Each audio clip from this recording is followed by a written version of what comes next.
Hunters. Life on the blockchain. Good morning, bounty hunters. My name is riproprip. I'm not the usual host of this podcast. I have no idea what I did in the past to deserve this honor, but it is my absolute pleasure to introduce the guest that needs no introduction, the man, the myth, the original humble chat bounty hunter, Riptide. How you doing, my man? I'm doing fine, sir. Thank you for guest hosting the podcast today. Yes, it's going to be wild. Let's see where this Beautiful. goes. Yeah. All right. First, all right, before we get started. So I'm the guest on the podcast today. This was requested by a bunch of people to have me on. So Mr. Riproprip was kind enough to be the host. So we'll do a quick message from our humble sponsor, Recon, first. We are sponsored by them. You could learn more at getrecon.xyz/Riptide. Recon offers high quality Solidity audits powered by invariant testing, working with leading projects such as Centrifuge, Liquidity, and Badger. They also have a ton of useful resources for bounty hunters and protocol devs. We like that you could fuzz directly from your GitHub. Check them out, getrecon.xyz/Riptide.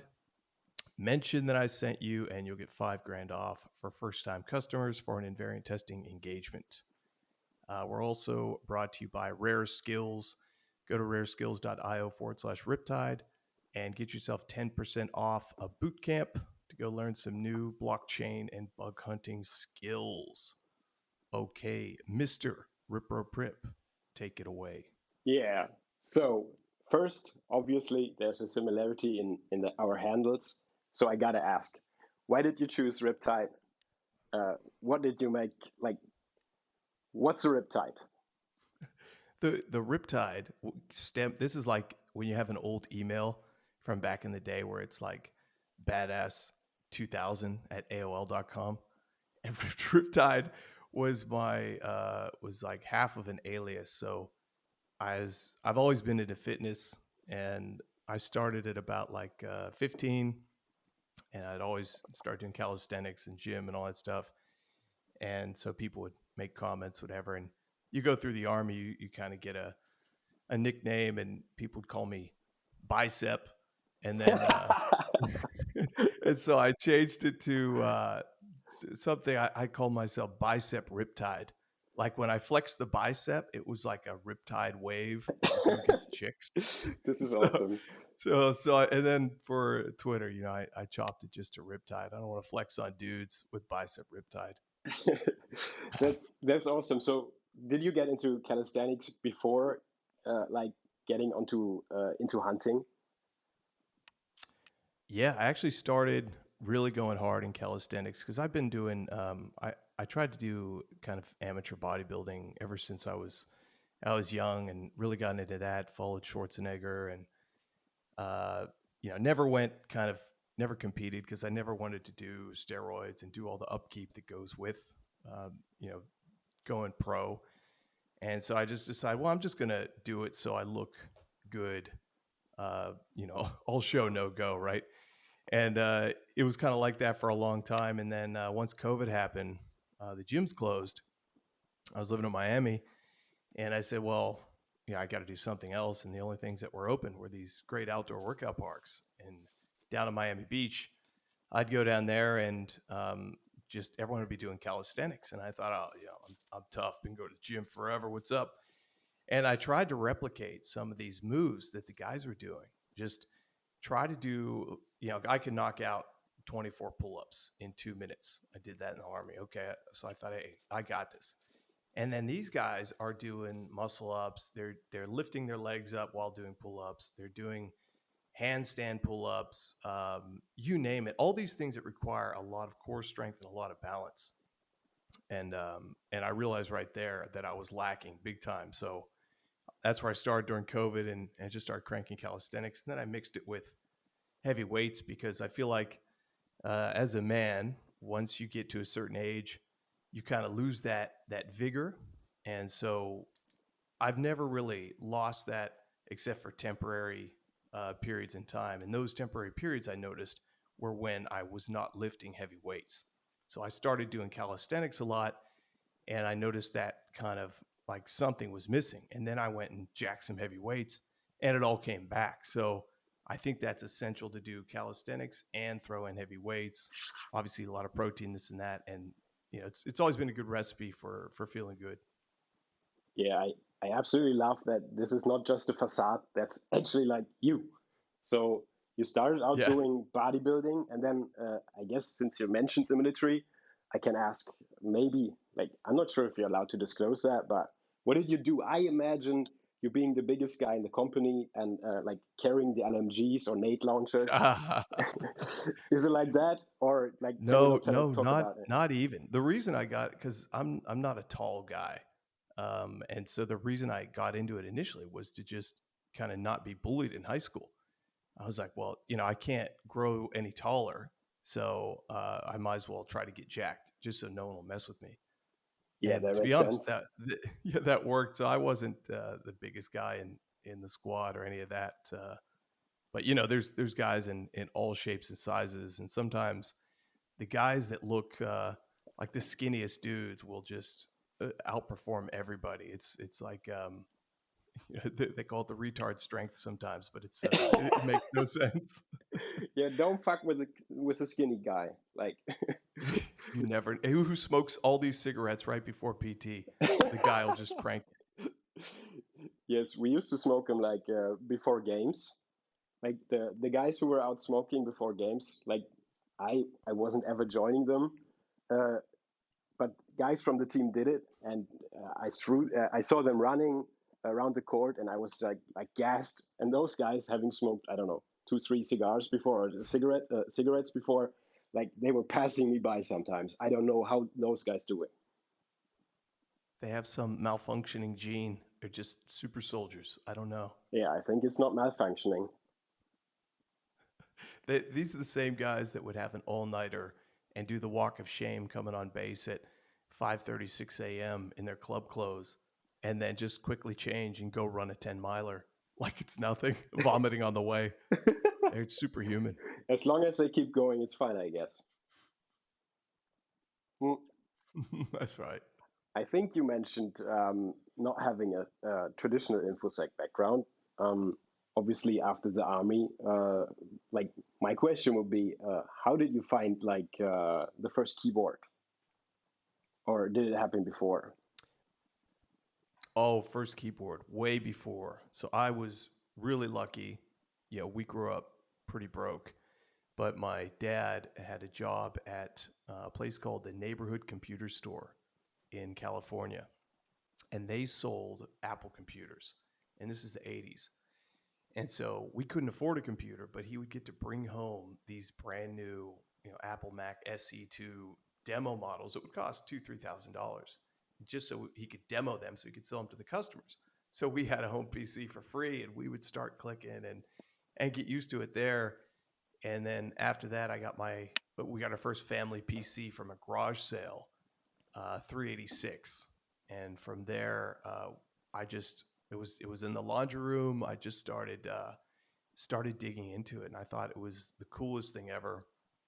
And you know, just exploring. I mean, this is no internet. This is just on a command prompt with no instruction manuals. You don't know what you're doing, but you see that there's something fascinating about it, and just I think the unknown.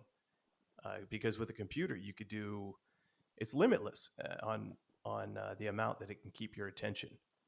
And so that's always pulled me in, and ever since then I've always been either building my own computers or just tinkering with it, just trying to take it apart, see how it works, and then you start kind of doing that with software and with hex editing and applying cracks for games. And so just trying to I don't know what's the central thing here. Just trying to understand how things work when you don't understand them.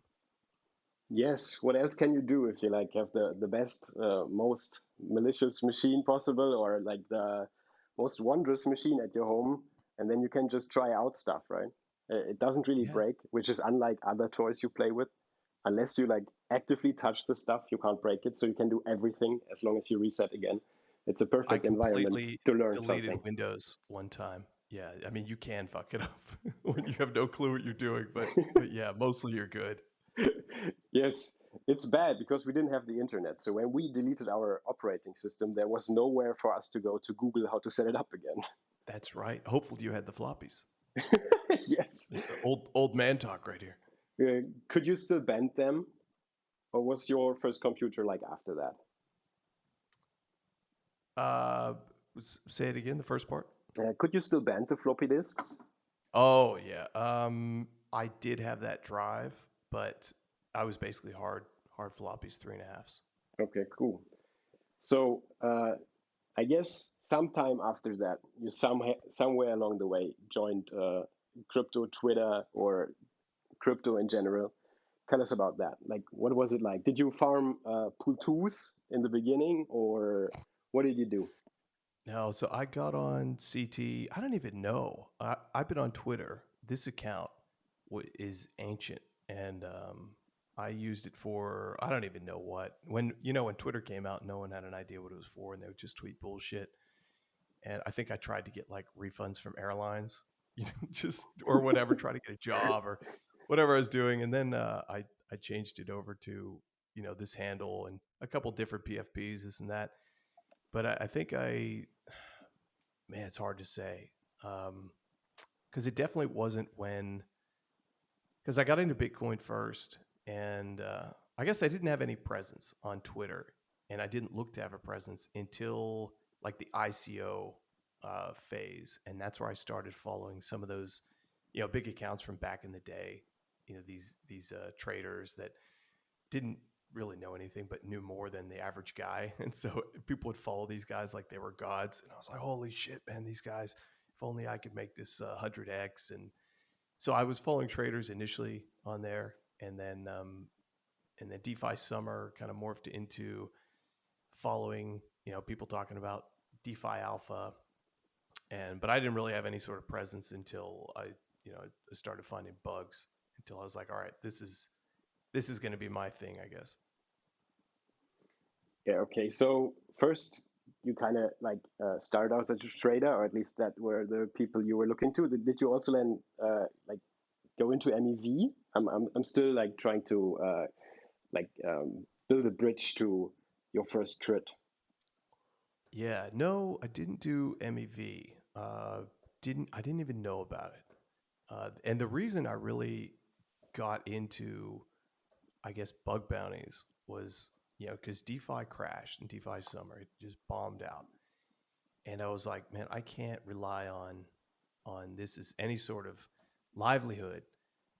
I never take profits at the top. I always miss the signal, but I was like, I can't have the market determine how I'm going to feel every day. And I wanted an exit from that. And I knew I had like a technical background. I knew enough about it where I would be capable of doing something else. I just didn't know what it was. And then I came across I'd see the bugs and the hacks that would happen. And I thought, what's going on here? Like how I should learn this. And then I saw ImmuneFi had the bounties, and those big dollar figures got me interested. And What were the but I was like, bounties man, how am I like back then? Like how? good? What were the amounts at the start when you started looking? Do you remember? Oh, I mean, there were 7-figure bounties, 6, 7-figure bounties. Yeah, Nice. no doubt. Yeah, I mean that gets you. And then the biggest thing was like you'd open a contract and you just see the money there, like see the tokens, and I was like, this is so crazy that you could just like find a way to pull these out and they'll pay you for it. And so it was like that, and but I still couldn't find a way to like to start from scratch because any new bounty hunter knows it's an uphill battle, especially if your tech is old, man. Like I hadn't done any coding in years. I put it all in the back burner. So like I didn't even know what they were using for IDEs. Everything was rusty, man. So I was like, man, I got to get up to speed. And where did I go? I went to ETH Denver, I think, and I saw ImmuneFi there. They had a booth. Much love to ImmuneFi. And they had like a little quiz. And it was like 5 questions. And if you got 5 questions right, you'd get the hoodie, and you'd win their little competition. And just before that, on the way there, I read the whole Ethereum book, and I was really like getting into it and just nonstop diving deep. And so I answered everything correctly, and they were like, "What the fuck?" So I got the hoodie, got all that stuff, and then I was able to parlay that into. They had their white hat, um, like beginner program, like the monthly stipend that apparently Lonely Sloth started. Much love to Lonely Sloth.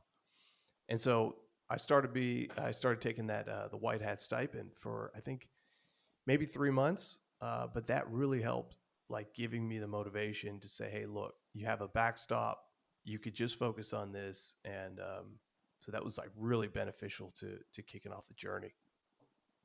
Yeah, so you mentioned 3 months for taking the stipend. How long did it take you then after making it kind of like the decision? I got the hoodie, I'm getting a stipend, I want to do this. How long did it take you till your first buck? First bug after that, I'm going to say, let's say I start from zero and I get the stipend 3 months. It was probably at the end of it where I got like $1,000 from what was it called, X token or something, and it was kind of like a pity bounty. Like, you tried really hard. Okay, it was a technicality, but they gave me $1,000, and I was like, oh shit, I got paid for this. I could do it. And I got pumped up, man, and that kind of gave me the power to just push through.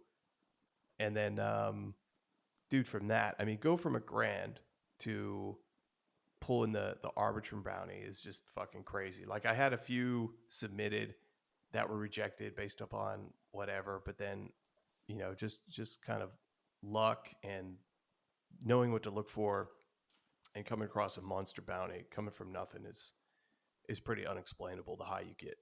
Yeah, it's life changing, right? 1K, it's like it's a 0 to 1. It's the best thing ever because it shows you that you can do this. But how big was the Arbitrum bounty? 400 ETH?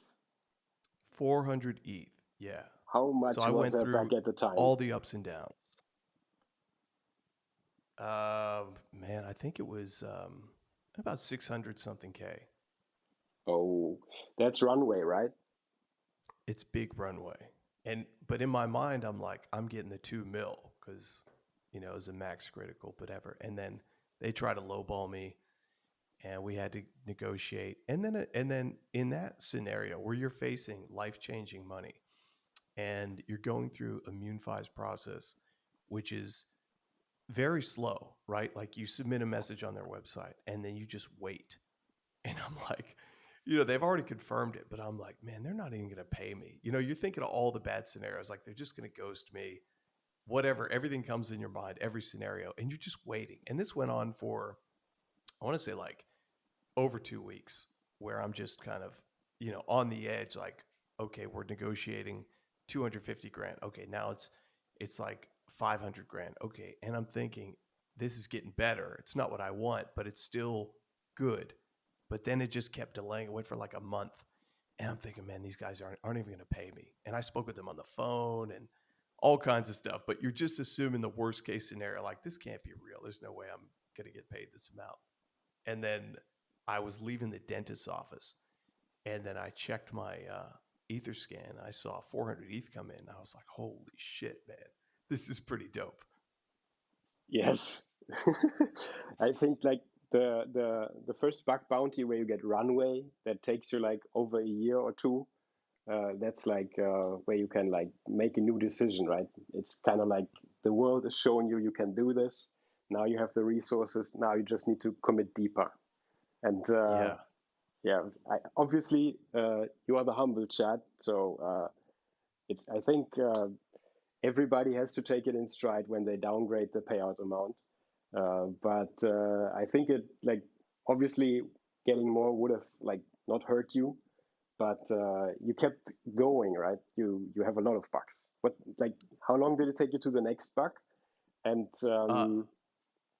yeah, sorry. Yeah, after that, you're right. I mean, it is what it is, and a lot of people get different results, and it is what it is. But you got to move on and just try to do your best.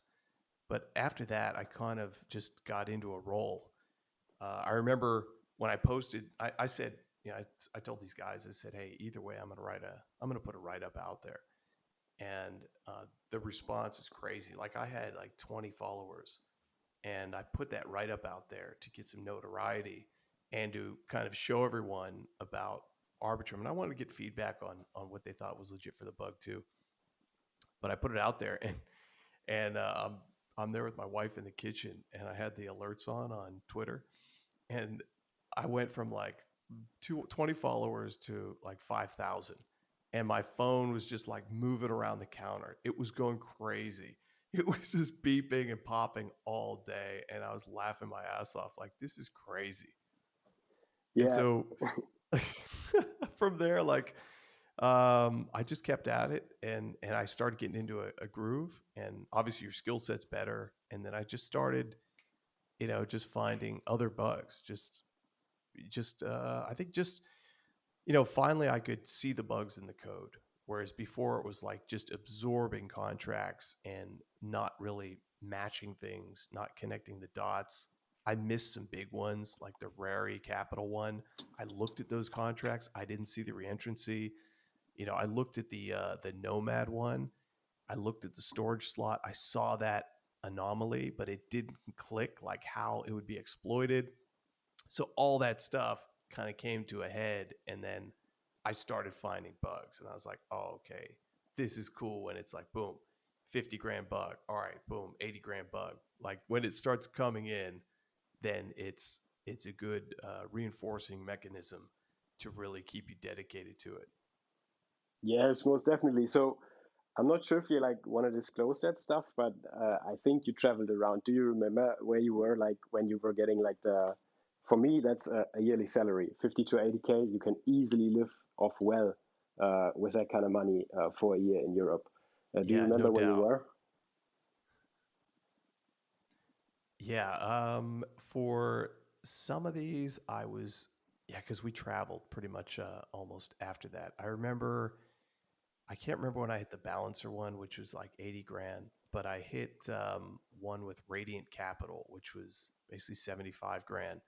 And I was on, and this is a humble Chad speaking, I was on an Emirates flight with my family, and I was able to fly business for the first time with my family. It was a big goal of mine to like, hey, yeah, as a guy that had food stamps growing up, to be able to say, hey, look, this is a pretty cool achievement for us to do this once. So we flew international Emirates business, and I'm on the flight and I'm on the internet, and I found the Radiant bug, and I'm laughing. I was like, I got You found it paid out in the air. on the flight on my little 13-inch Dell XPS on the airline Wi-Fi, and I'm negotiating on Telegram with them, and I got paid out before the flight landed.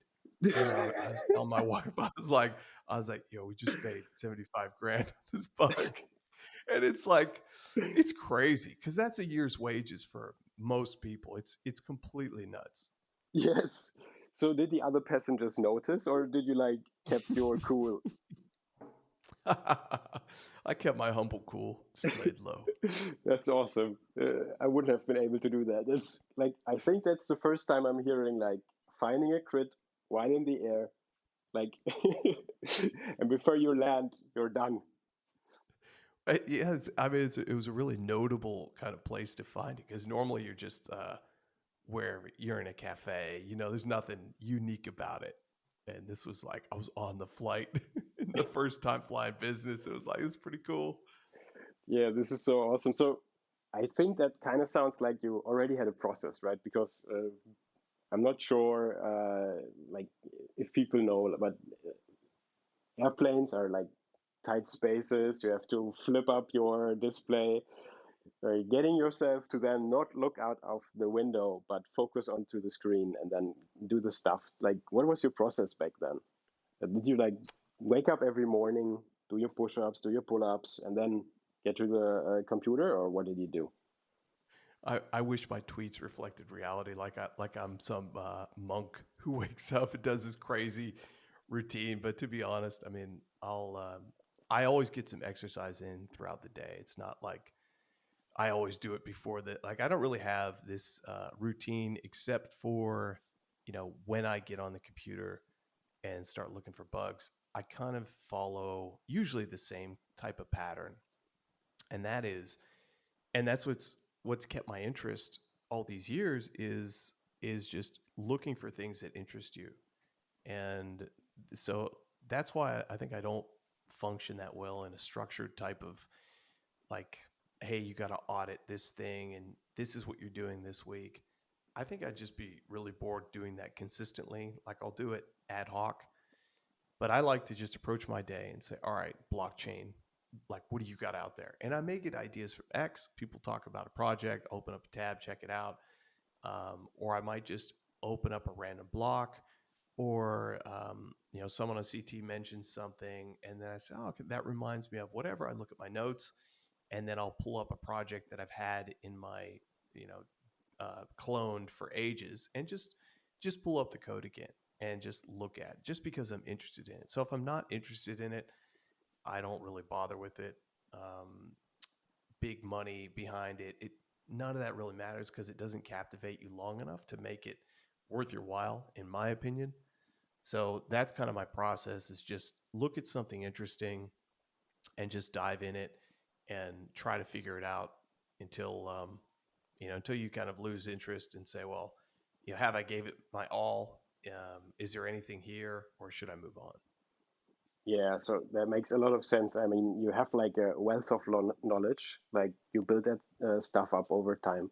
What would you say to newer bounty hunters who don't have that kind of wealth of knowledge, and how do they can like um, ingest all the info necessary to be able to find the bugs? Yeah, it's the best thing that worked for me is just reading contracts. I'd read audit reports to know how to identify the bugs, because you can read as many contracts as you want to get the syntax down, the style, to see how, a staking function is implemented. All that's very valuable. And once you see 50 different staking functions and time locks and all these things, you see patterns, and you see people doing the same thing, and you see what good code looks like and bad code looks like. And the ones that have problems stand out easier through all that repetition. But even with all that, you have to read audit reports in the beginning, or bug bounty write-ups or something, to be able to identify all the different types of bugs out there. And they have the different classes of bugs. Read all that so you can actually spot a bug. But then once you be able to spot it, I would read all the contracts that you can, and it's just out there on the blockchain. Just explore. It's so cool. And once you read all that, then you have this corpus in your head, and then you make little notes. Just have a little note file and say, hey, okay, in this is suspicious because blah. And maybe it's nothing, but maybe it's something where you go back to it, you learn from it, and yeah, eventually you come up with something. But for new guys, you have to have some sort of knowledge to rely on. Don't just GPT it and rely on that to do the work for you, because a lot of times that's wrong with a false positive, or it says there's no bugs or something like that. And if you have the skill behind it, you could say, hey, look, obviously human review is better at this moment in time, and you need to be able to identify it and rely just upon yourself and not using any tools. Yes, I think you gotta read the write-ups. That's read the audit reports, read the write-ups, learn to read the code, learn to love the code. And then my question to you would be, I'm not sure, like for you, it seems everything happened so far in the past, but do you remember like the category of a bug you really liked? Like what was it in? Was it like a staking contract? Was it a DEX? Was it lending? If you look on my GitHub, which I made public, just a README on there has bugs I've found, the majority that you'll see are signature related, it turns out. And I think, and that's what I focus on recently a lot, because I think it's so interesting. This is, well, hey, maybe we'll just do alpha drop here, but I call it bounded awareness. So like you have, it's like a limitation on somebody's ability to notice or consider something that's outside their immediate focus. So imagine you have a dev, right? And he's coding something. And in that first layer, he's looking at the code and he can see obvious flaws in his code and all that. But if his function talks to a library or a nested function or something like that, the deeper you go, then you have this bounded awareness problem. And so with signatures, you have that a lot. And signatures, they are the key that unlocks all the secrets of the contract, right? So they're very powerful. And there's a lot to them. They look simple on the surface, but when you dive into how they're used and all the different ways that people can screw them up, it's pretty interesting the bugs that you find there, from replayability to malleability, using ABI encode packed or using ABI encode.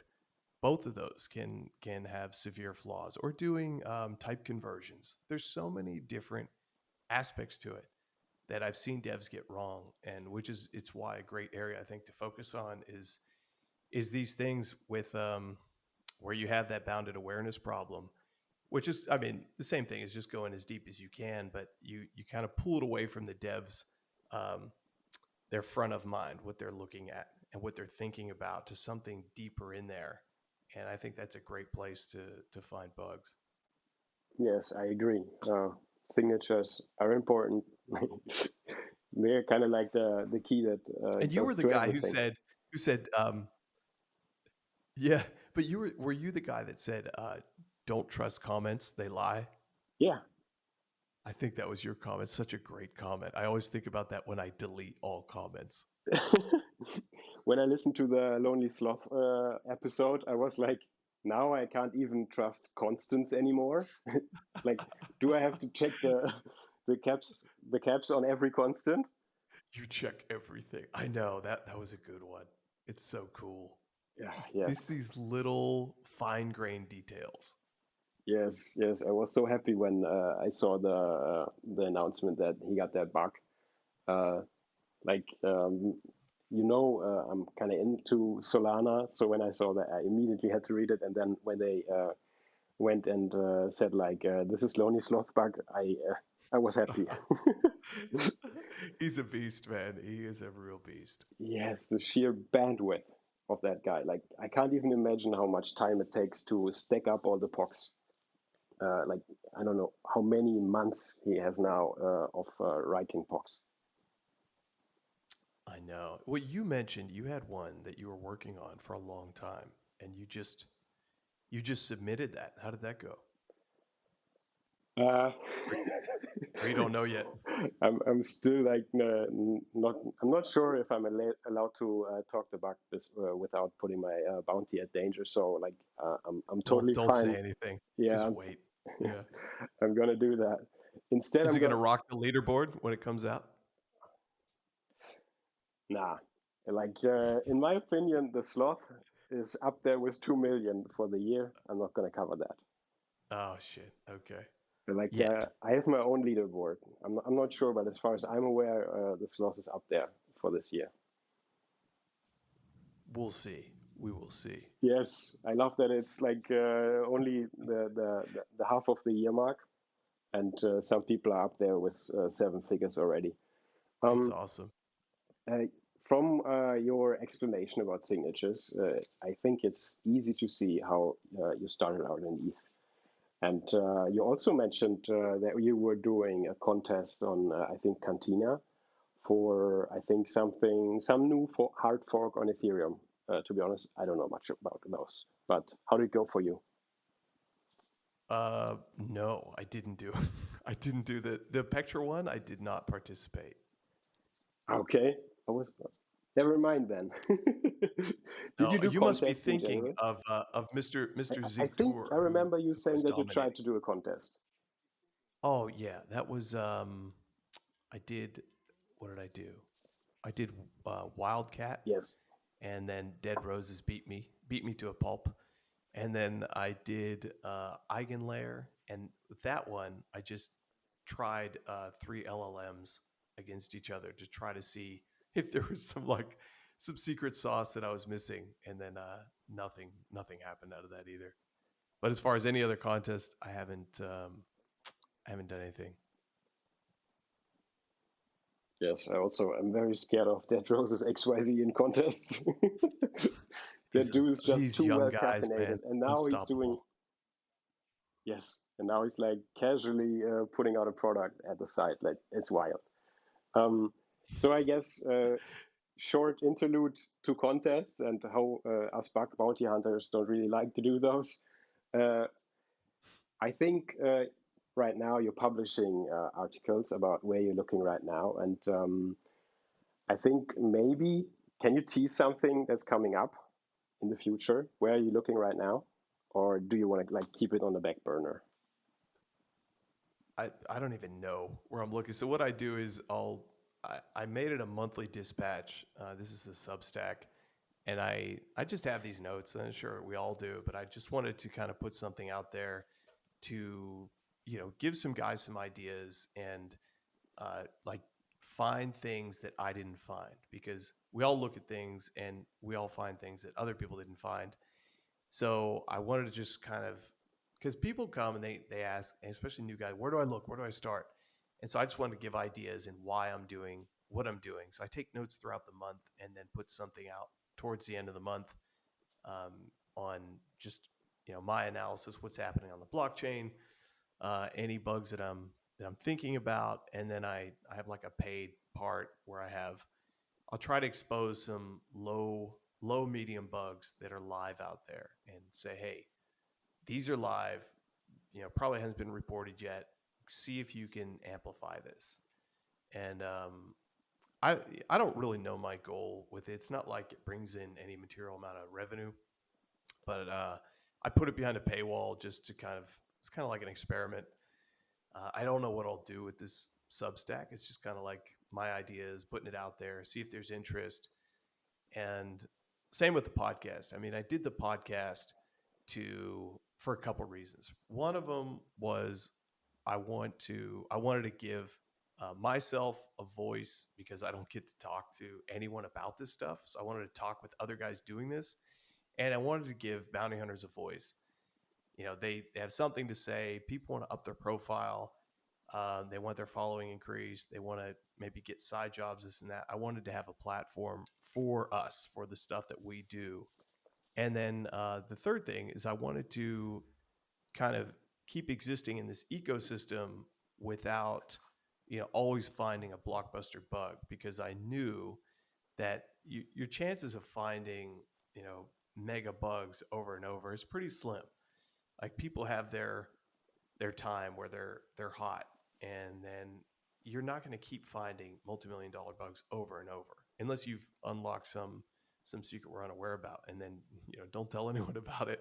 If that happens, we'll get you on. But like, everyone's going to have their arcs up and down, and so I wanted to be able to kind of have something consistent where I could say, still be plugged in and also have like a product of work that I can show, which was a big thing because if you bounty hunt 24/7, it just takes you to the dumps, man. When you don't find anything and you're like, you end the day and you think, fuck, I did nothing. I achieved nothing. So doing the Substack, doing the podcast, at least I could say, hey, look, this month I had a podcast, 3 podcasts. I had a Substack out there. Like I'm doing something just to satisfy something in my brain. Like, look, there is completed work. It's available. People can download it. I don't care what they think. Just it's done. It's out there. And then the bounties will come when they come. Yes, I think that's like the only way to go at this. Like you got to be happy not finding anything for a long stretch of time. And if like writing a Substack, doing podcasts, memeing online gets you through that, you should definitely do that. I was talking to a friend of ours, I think, and he was like, I was asking him, what should I ask you? And he was like absolutely amazed by your ability to like see a contract address and then like find who to talk to. What's your secret? Oh, that is some secret sauce, man. I can't tell you how many times I've had to do that. And and this is because I do a lot of hunting, like I told you the method where I don't go on ImmuneFi and just look for things, or I don't really know the project. I don't know what it does. I don't know who's responsible for it. So I ran into this a lot where I just have to get in touch with someone. And so if you're in a contract, you find a bug, you try to backtrace it to the deployer. If there's any linkage there, maybe it's tied to an ENS somewhere. You got something to go off of. You could search X for that, or GitHub. GitHub has a great search function if you don't already know to use that. So sometimes I'll just search for a unique piece of code, put it in GitHub search, and then maybe that guy has a repo, and then maybe there's contact info there. Or else it's like, God forbid you have to go to a Discord to find something if you can identify the project. I do have a lot of Twitter or Telegram conversations with a bunch of different people who know a bunch of other people, and a lot of the devs do multiple projects. So sometimes you can identify it through there. But I found the most effective way for me with, I have like 8,000 followers, is I could just put it out there and say, hey, once I have a project name, like, hey, who's working on this? And it's like magic. I'll usually get the guy responsible. He'll message me, and whatever it is, we get it sorted out. So that's like my method. Somehow I've been able to pretty much identify everyone except I had a Chinese project, and it's just like some of these guys, I don't know, man. They're not on. Maybe they're on WeChat, like they're on Chinese socials, but I couldn't even. I had no luck at all. So usually it works. Yes, yes. So it's part to your large network. And what I love about you is I've messaged you before because I also had that problem. And you were like, okay, let me put you in touch with people. And it's like, boom, done. The magic of Riptide. Yeah, we have to help each other with this. It's so stupid when you go to a project site and there's either no contract addresses, no bug bounty contact. They just want to, maybe rug and leave. I don't know what their plan is, but we try our best to do the right thing. If you don't make it easy, well, then the people who want to do the wrong thing are going to do it anyway. Yes, yes. Seems short-sighted. I always counsel like verify your source code and at the top put up a contract address. That's all we need. It's all we ask for. Simple, a humble ask. Yes, a humble ask. And like if you don't do it, like why are we incentivized to like climb mountains, wade through mud just to get to you? It's weird. Yeah, we're not going to your Discord. I mean, actually that, Discord tickets, I've had mixed results. Sometimes it's a great way to talk to the team, but other times it's like the community moderator is handling it. It's like, we don't have any security bugs. We are audited. Okay, pal. Yes, I have a friend like he has a substantial bug. They told him to open up a ticket, and then he got like he's not sure if it's an LLM or actually like a community moderator. And after a week, he got in touch and said, "Is your issue figured out yet, or do you still need help?" And he was like, "What are you talking about? I gave you a Oh bug report. God. The contract still isn't fixed. What are you doing?" I had one with Aladdin DAO, which I think is out of Asia, and I was in the Discord, and the chick is just blowing me off. She's like, she thinks I'm like a Web 2 front end guy. She's thinking I'm submitting something about clickjacking, and she's, oh no, we got that sorted out. No more clickjacking requests. I'm like, okay, I'm not. I don't know who you think I am. I'm not talking about clickjacking. This is a smart contract bug. But it takes work, but in the end, hopefully it's worth it for the amount of cash you get paid. Yes, I think you have to like come in with expectations and quickly choose to cut your losses. If it seems like it's hard to get to the people and the expected bug amount is low anyway, you gotta go and save bigger projects. Um, Yeah. And or you just leave the bug on the blockchain sometimes. Like it's there and you can't do it. It's like, well, in the end, it's not my responsibility. It's out there. I can't reach you. Sorry. It's sitting there. yes, I have one question. I struggle with it sometimes. When I sometimes see those bugs and I can't get in touch with people, I catch myself thinking, I wish there would be a bit more chaos on chain, right? I wish that projects would take this more seriously, and I think like they are just acting according to their incentives. And sometimes I wish a little bit of more chaos would make them react faster to our messages. But I think that's not the humble chat way. Please tell me what to do. Well, what do you mean by more chaos? Yeah, I'm not sure. I sometimes it's just like I feel like when there are big hacks going around, it's easier to get in touch with people. Like um, Mm. uh, let me give you kind of an example. Mm, I think Ethereum has like a $1 trillion security initiative. I'm not sure if you read about that. I did.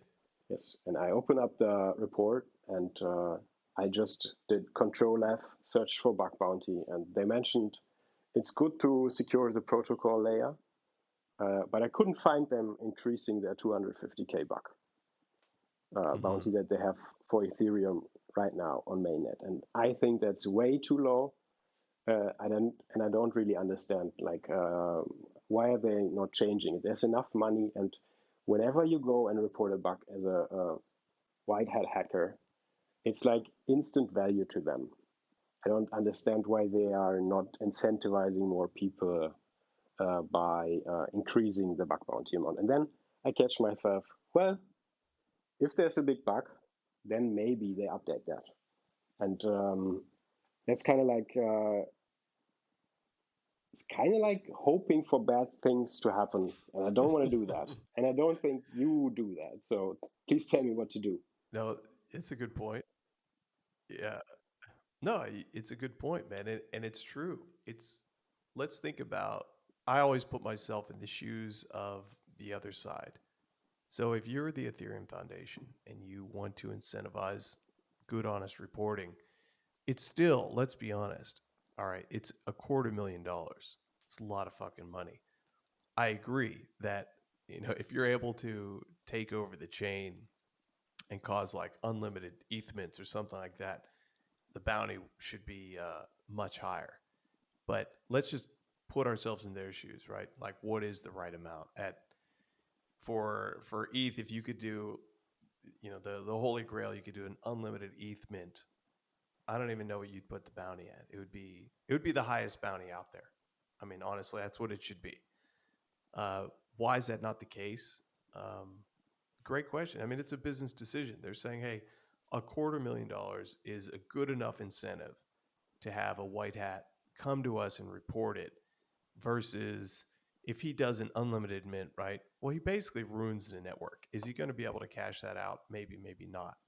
There's going to be some constraints and limitations, blah, blah, blah. We could say the same thing with, say, Aave, who has billions in TVL, and yet they keep their bounty at 1 million versus Wormhole or Layer Zero. Like, some of these are not, you could say, sized appropriately, but it's still a lot of money when you kind of zoom out and just think they are willing to pay, in theory, but they are willing to pay.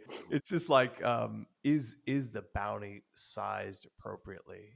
Is a crazy question, man. I mean, let's talk about the cork hacker, right? I love the drama about the cork hacker right now. Yeah, I haven't read about So this up guy, about it. Please tell me what's happening. well, I I don't yeah, I didn't even look at the exploit, other than it was apparently there's two exploits within there. So there was the Uniswap 4 hook, which was a problem.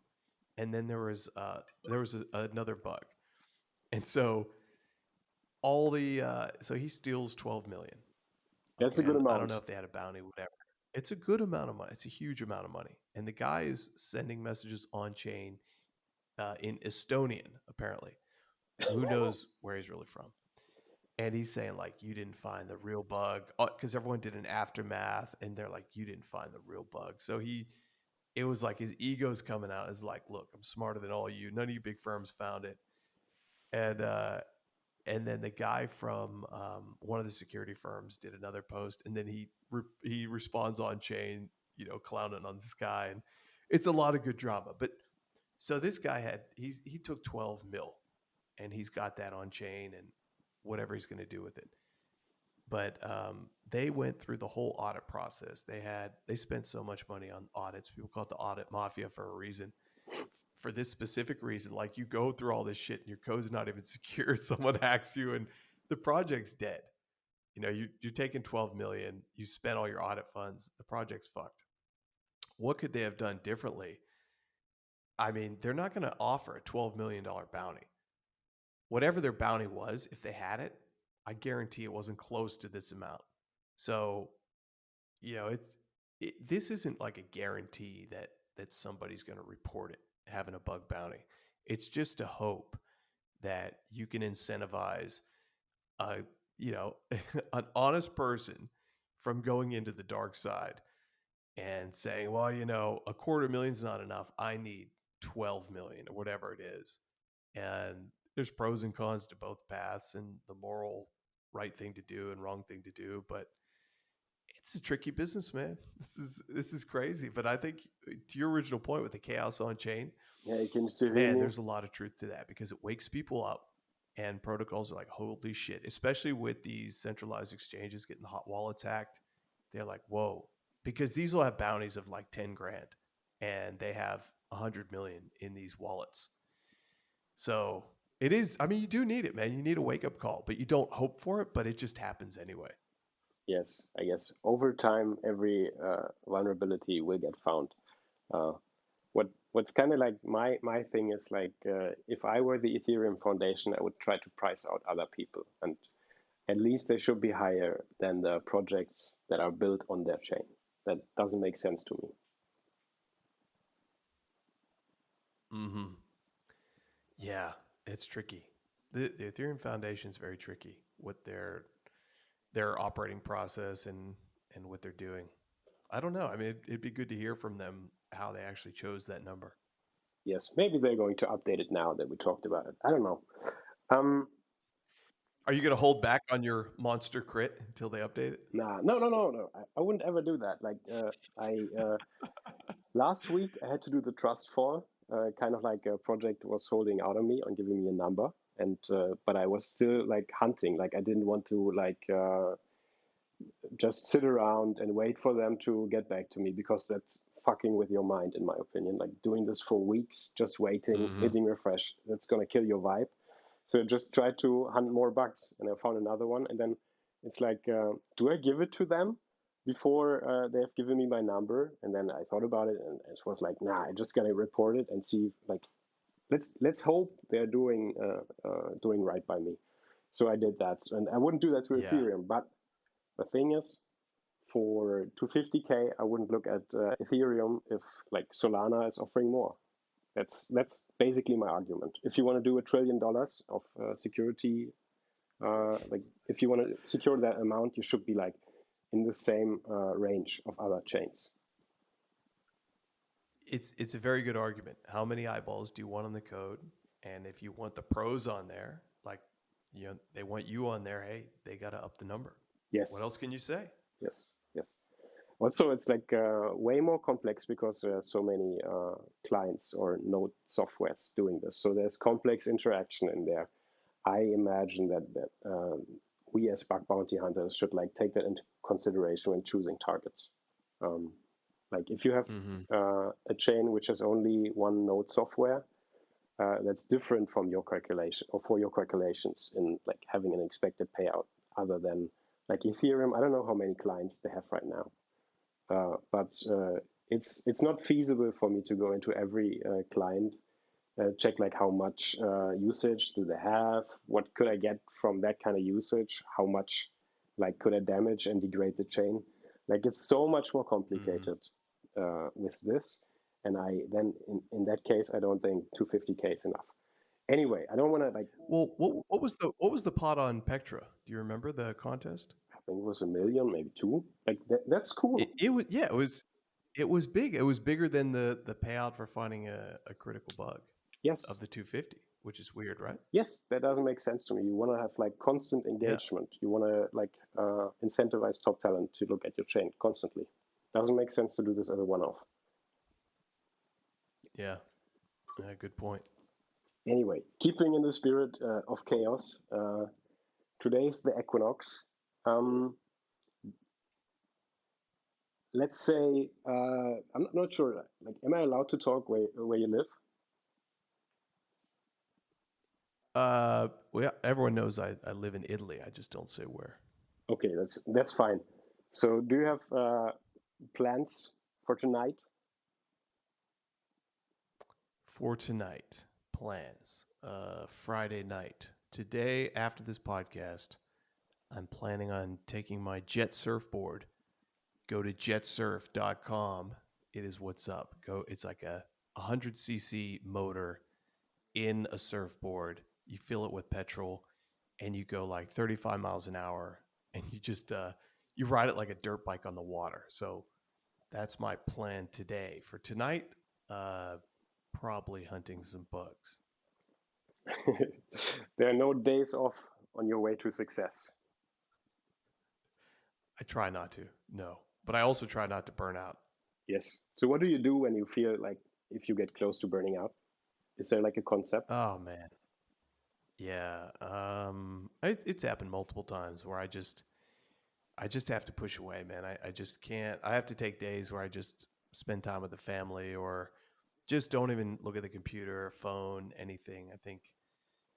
I think your mind just needs a break sometimes, even if you're on, because bug hunting day to day, it's like the worst time I think in bug hunting for me is when I have no leads. Like I start out fresh and it's like, okay, initially it's cool, but you have to pull the string somewhere. Like you have to find a lead and then you get to pursue it and that's fun. But when you're just kind of blank searching, if you do it too long and you don't have a lead to pull, it's like, okay. Or too many leads go to dead ends. That'll contribute more to burnout. And I just take a break. After a while, I just maybe take a day or two off, just don't look at anything and just reset through some physical exercise. Yes, makes sense. Have you found like sprinkling in things that you do, like when you feel the burnout coming during your daily routine, like reduces the time till you have like till you approach that edge again? Yeah. So what I do now that it's summer, and people mock me for this, the young guys who live in the cities, is I'll hunt bugs for a bit, and then when the sun's cranking high noon, then I'll go out there, shirt off, get on that lawnmower, and I start lawn mowing my enormous villa grounds. And I get a free workout. I run up the hills with this mower, manual mower, get a good suntan, get a good workout, and you just come back in refreshed. Maybe knock out some pull ups, and you're good to go. So, free workout, my fucking lawn is mowed, and I'm ready to get back in the bugs. Yes, I think that's perfect bug bounty alpha. I do the same thing. Uh, Pro tip. yes, get a garden. Does the same thing, except you never get any sun over there. Come on, man. It's midsummer right now. Even we have a little bit of sun over You here. get you got a nice overcast, just the way you like it. No, it's so hot. In Europe, many people don't have ACs. I have no idea why I haven't bought one. It's already so hot that I have like closed down the shades, keep myself cool in here. Like it's going to be so hot outside in a few hours. Yeah, beautiful, Yes. beautiful. So, do Yeah. you want to do another alpha drop before we leave? Shit. I already dropped my alpha. Yeah, Do you have some that's alpha to drop? yeah. You know my philosophy. Like, I don't want to really like give away actionable alpha. Like, I don't think it's worth it for anybody if I like say there's a bug, go report it. Uh, but I think it's best to just talk about the mindset. And I've noticed something about myself, and when I was hunting with somebody else, and they were like pretty awesome about saying, I'm not sure, I don't know yet. Let's look at this, right? And I think whenever you look at a piece of code and you catch yourself making assumptions that you didn't previously check those assumptions, like you gotta go and justify that. Like if you make a leap, it's fine to do sometimes, but before you spend time coming up with the pork and stuff like this, make sure you've covered all your bases. Uh, Whenever you catch yourself, I'm not really sure, just call it out, say, I don't know yet, and then go look for it.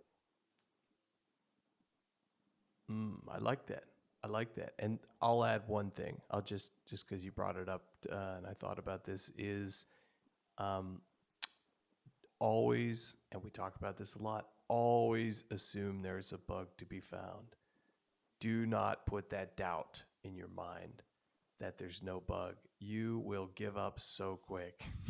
Just always know that there's like a bug somewhere in this. You're looking at some complex protocol. You think there's nothing in there. Everyone looked at it. Get the fuck out. There's something. Like keep that in your head and that'll keep you going. Don't give up. Yes, yes. Look at the code first, and then look what company your audited is. That way, you can't fool yourself and like thinking this was audited by such and such, and I can't find anything after them. Just like look at the code first, and then check the audit report. That's the way to go, in my opinion.